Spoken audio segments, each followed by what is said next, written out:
शिक्षालयको साथमा education.com पुतली सडक producing the best. Norvik Business College, Hatisar, Kathmandu, Center of Learning for Management Studies. Mega College, Babar Mahal, Kathmandu. Swastik College, Tardobato, Bhaktapur. The Times International College, Dili Bazar, Kathmandu. Golden Gate International College, Batis Putali, Kathmandu. Nepal Insurance, नेपालको पहिलो insurance company. Nepal इन्स्योरेन्सको हात तपाईको साथ. Generating skilled human resources as managers, hoteliers, and IT professionals. Pokhara University affiliated BBA, BHM, and BCIS. Medhavi College, Sankhamul, New Baneshwar. Phone 4782-634.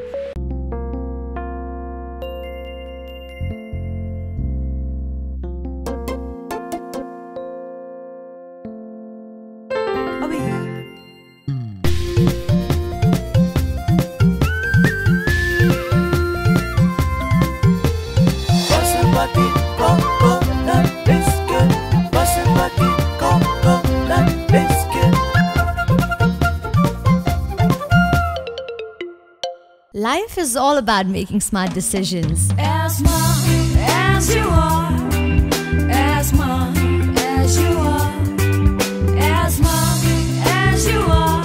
And it doesn't take a genius to do that, because you're smart and you know that. Landmark Education, as smart as you are. Visit us today to know more. दर्शकवृन्द नमस्कार. कार्यक्रम शिक्षालयमा यहाँलाई स्वागत गर्न चाहन्छौँ. Yes कार्यक्रममा हामी शिक्षासँग आबद्ध विभिन्न विज्ञहरूसँग छलफल गर्ने गर्दछौँ. आज कार्यक्रममा हामी यस्ता अतिथि निम्ताएका छौँ जसले विदेशी विभिन्न विश्वविद्यालय हुँदै नेपाली, जापानिज र अन्य विश्वविद्यालयमा लामो समयदेखि पढाइ राखेको अनुभव छ. त्यसैगरी उहाँ अहिले युनिभर्सिटी अफ स्टोनी ब्रुकमा अध्यापनरत रहनुहुन्छ र उहाँ हुनुहुन्छ जेन Hammond. Welcome to the program. Thank you very much, Madhu. Okay. How are you? I'm feeling great. I always feel good when I'm in Kathmandu. Yeah. You have been engaging in different academic activities in Nepal. That's right. What do you think that some positive aspects of Nepali academia? Well, the first thing I would say are the students. Yeah. You know, when I walk into a classroom of students, the students all seem very excited and eager to learn. Yeah. And friendly with each other and hardworking. So I would say that's my favorite part of Nepali education. Also, the teachers I know work very hard and are very skilled at what they do. Yeah. So I think the people in the academy are its greatest resource. Yeah. It means Nepali students as well as the teacher. Precisely. Yes. Yeah. And maybe even more so. The Nepali students are more eager to learn, I think, than American students. Yeah. You have been working with Nepali students in America also. Yes, Yeah. not so many, but a few. Yeah. Yes, the Nepali students in America are very highly selected and very smart, very hardworking, very successful. Yeah. Yeah. Would you like to compare the level the students do, the Nepali students and the American students? How do you think? I think that Nepali students, on average, don't achieve quite as much as American students. Yeah. And I think it's because they don't have access to as many textbooks. Yeah. They don't have access to the internet as regularly. Yeah. They don't have access to as much paper. Yeah. So I think material resource, and also the buildings that they work in are not as soundproof and well designed. So I think that holds back Nepali education a little bit, is the technical side of education. The textbooks, the buildings, access to the internet, access to material resources. But the students and the teachers are ready to take full advantage of those things as soon as those... Nepali students have such kind of opportunity then they can achieve the great success. I think they can. One thing I've noticed recently, teaching in Korea and teaching in East Africa, as well as teaching in the United States, that the quality of student and the quality of faculty is the same almost all over the world. But there are just different material advantages that some places have, and so if the students and the faculty in countries like Nepal have confidence that they are as good as anybody else, they will achieve as much as students do in England or Germany or the United States. Well, how do you think the research is? What do I think research is? Well, research, I think, is careful looking at information. Careful observing of information. When I ask my students to do research, they do it in 3 ways. 1, by interviewing people. 2, by taking surveys of people. And 3, by reading what earlier scholars have determined and decided. So when students do that, then they are studying something responsibly. When they just say something off the top of their head, that's not research. Okay. Sometimes teachers just say things off the top of their head. Sometimes people in the government say things off the top of their head.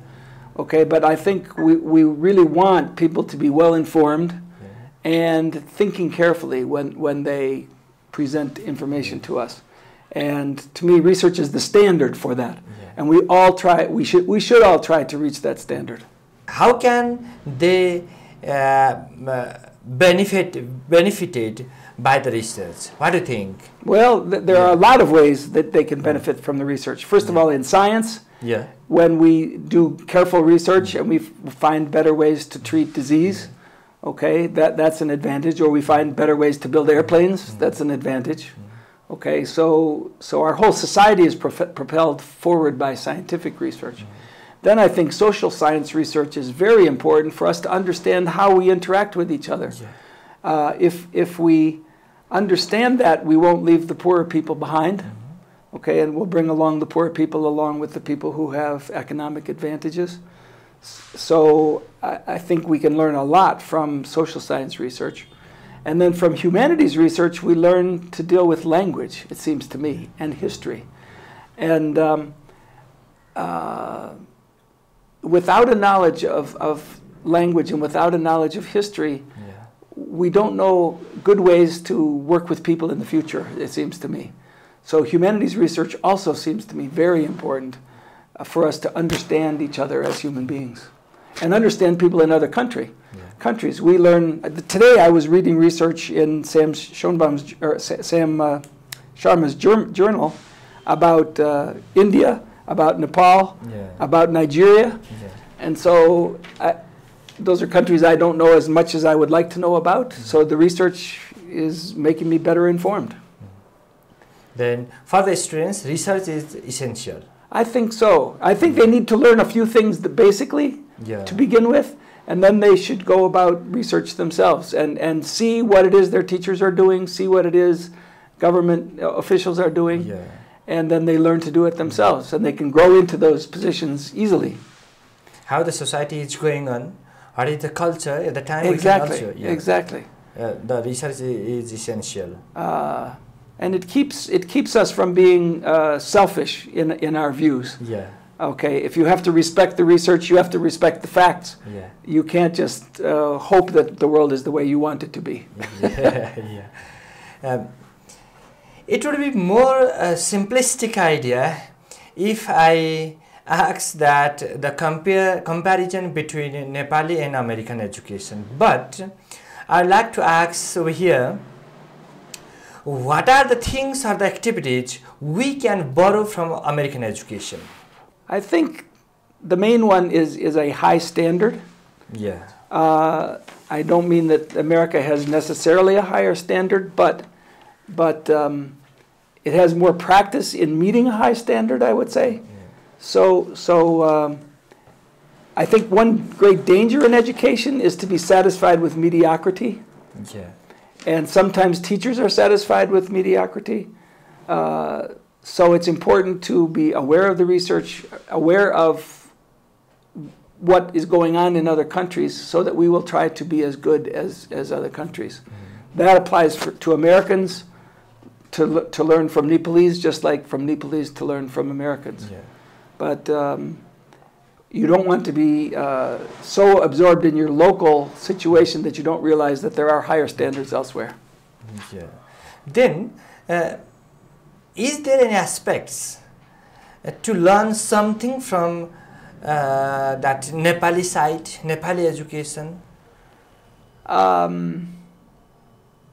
Yes, certainly. I think an Yeah. American can learn from Nepali education because Americans usually only know one language, Yeah. i.e. English, okay? Yeah. And they don't even have much sense that there is knowledge out there in many other languages. Yeah. So just beginning to realize that much knowledge is available in other languages would make Americans want to learn more languages and then become better informed about the whole world. Yes, language is the must. Language is a must, and Americans are not good at that. Yeah. Nepalese, most Nepalese can speak Nepalese and maybe some Hindi, Yeah. maybe some Urdu, maybe some Chinese, maybe some English. Okay, most Americans can speak English and Spanish, and that's all. In your point, for American universities or the students, they must have their another language, the knowledge of another language also. That's required. Yeah. Yes, but in many cases, their knowledge is not very deep, to be honest. Yeah. The standard is low. The standard is low. Okay, you are also a scholar of Oxford University. Uh-huh. What makes the teaching and learning more effective? How we can make teaching and learning more effective? What do you think? I'm really glad you asked that because I think I got my best education at Oxford. Yeah. And at Oxford, they did not professors did not spend a lot of time teaching. Yeah. Okay? The professors would say, okay, you are reading Shakespeare's comedies this week. So you read Shakespeare's comedies, read at least 10 comedies, and write a 10-page paper. Yeah. And then you come and meet with your tutor and explain to him what you learned. And then he would say, okay, this week is Shakespeare's tragedies. Read as many as you can and come with another paper. Okay? And in the process, you learn to teach yourself. And I think ultimately people best teach themselves, with the guidance of professors, certainly. But if the professors do all the work for the students, then the students are not really ready when they graduate to be independent. And I thought that the education at Oxford was tremendously good because they put the responsibility on us, the students, and said, you go do the work and you figure it out. Yes. In the context of Nepal, we do have especially the teacher-centric education. Yes. Teacher Yes. expresses in the class, Right. then he is supreme in the class, Right. and he or she says, then the students have to follow. Uh-huh. What do you think? How can we change this system? That's exactly what we're working on Yeah. in coming to Nepal. I think it's a great temptation for teachers to do that. Once you become the most powerful person in the class, who do you have to answer to? Yeah. Nobody but yourself. So, but once a teacher gets complacent Yeah. and believes that he knows everything there is to be known, then he stops growing, and also his students stop growing. Yeah. And the students are learning something that was useful 20 years ago instead of something that is useful now. So I think requiring professors to do more research will help tremendously, because when they have to do that, they can't see themselves as the most knowledgeable person. They have to recognize that other people are more knowledgeable than they are. So they have to continue to work and grow as learners themselves. And when the professors are working and growing as learners, then the students see that's the best way to go about it, and they can grow as learners as well. When we've worked with faculty 2 years ago and this week also, most of the faculty we work with are inclined toward making the students more active and not toward being the one in charge. Yeah. But I think it's a self-selected group. Yes. There are many people who would not come and listen to our seminars or our workshops because they think that they are the best.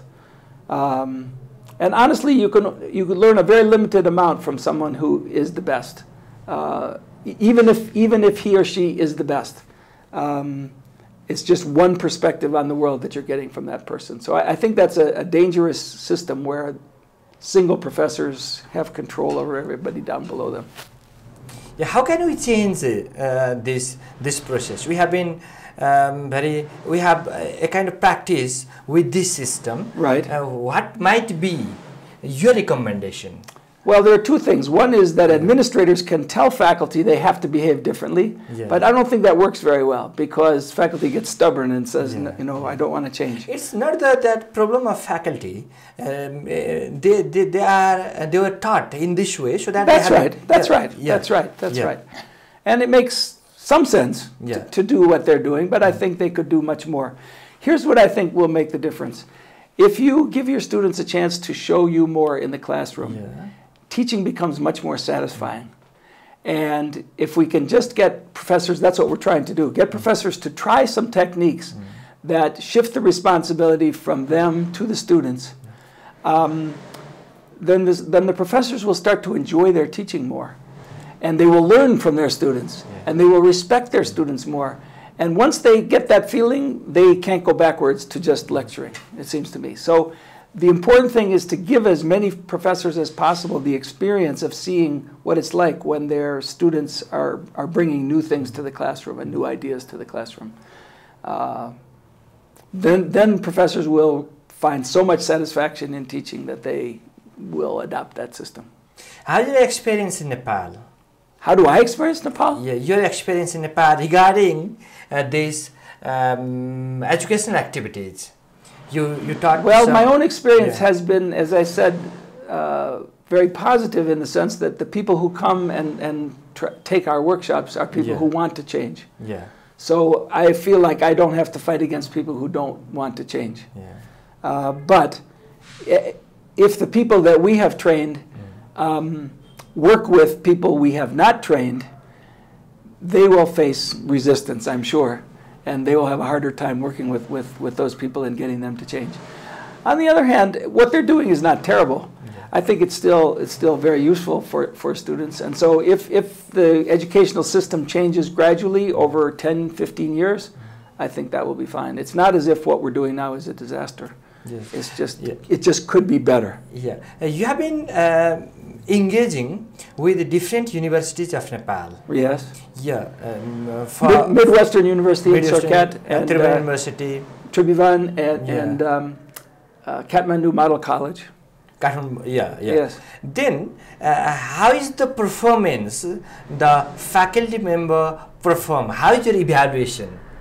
Of those three schools? Yeah, no, not these three schools. In comparison to America, now we are talking about the Nepali context.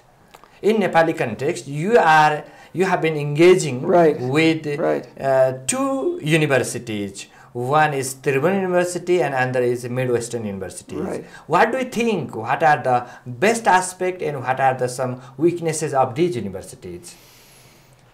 Well, sometimes, let me say weaknesses first. Yeah. Some of the professors we work with are quite sure that they have the right idea. And so they don't particularly want to listen to new ideas. I would say that's a weakness, and I think that's more common here than it is in America. Yeah. And maybe because there is so much respect given to professors here, that they're used to being respected even if they don't reach the highest level. Okay, so so they begin to accept us maybe a slightly lower level. That's the weakness. Yeah. The strength is almost every Nepali professor that I have met cares about students' whole lives, cares about the country's whole life. Yeah. And they're very conscious. Yes, so they do not want to just teach physics. They want to teach physics to good human beings. Yeah. And they want people to use physics to improve the country. And that's a tremendous asset when you're a professor in a university, because then you develop people who are wonderful citizens of the country and wonderful people, and not just people who are skilled in physics or management or English literature. Yeah. Okay. Yes. What inspired you to come to Nepal? I've always been fascinated by Nepal. Nepal is a magical country in the United States. Yeah. Partly because of Mount Everest. So we see pictures or movies of people climbing Mount Everest, and the Sherpas seem to be wonderful, sturdy people. And Nepal seems not corrupted by the modern world in the way that maybe India is, or China is, or even Korea is. It is still virgin. Yes. So in many ways, it's a very attractive country for that way. When I came here, I was surprised to see a city as large as Kathmandu with 5 million people or more. I somehow expected lots of space between people in Nepal.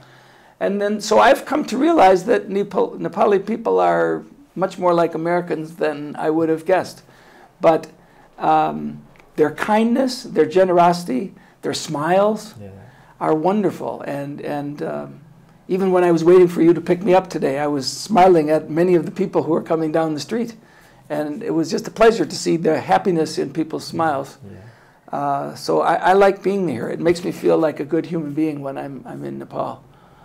At last, what would you like to say to the students who are now studying in graduate as well as undergraduate level?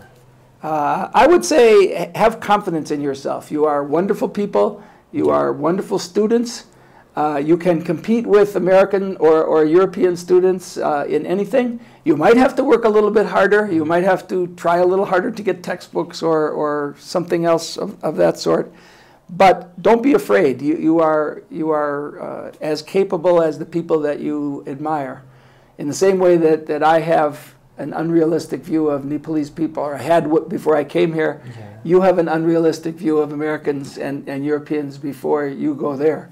The ideal world, I think, in the future will have people from 180 different countries all succeeding, all with good educational systems, and all with different perspectives, religious perspectives and educational perspectives, and learning from each other. I really think that that's going to happen. And the important thing is that you not be intimidated by what you think are either smarter or more capable or more privileged people elsewhere. Just keep working and you will find that you are as good, if not better than them. Okay, thank you so much for your time. Thank you very much. Okay.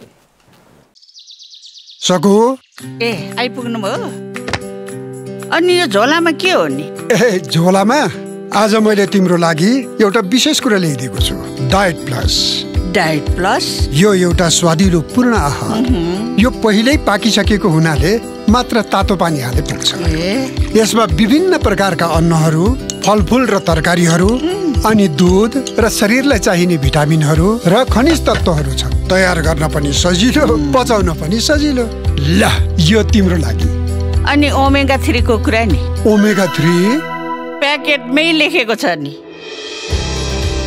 तर तिमीलाई कसरी थाहा भयो यसरी यो चाहिँ हजुरलाई तयार पनि भइसक्यो ल हेरौँ कस्तो छ त मिठो लाग्यो सर्वोत्तम diet plus our health partner Safety first. Okay, let's go. Okay, ma'am. Turn right. Right turn. Red light, stop.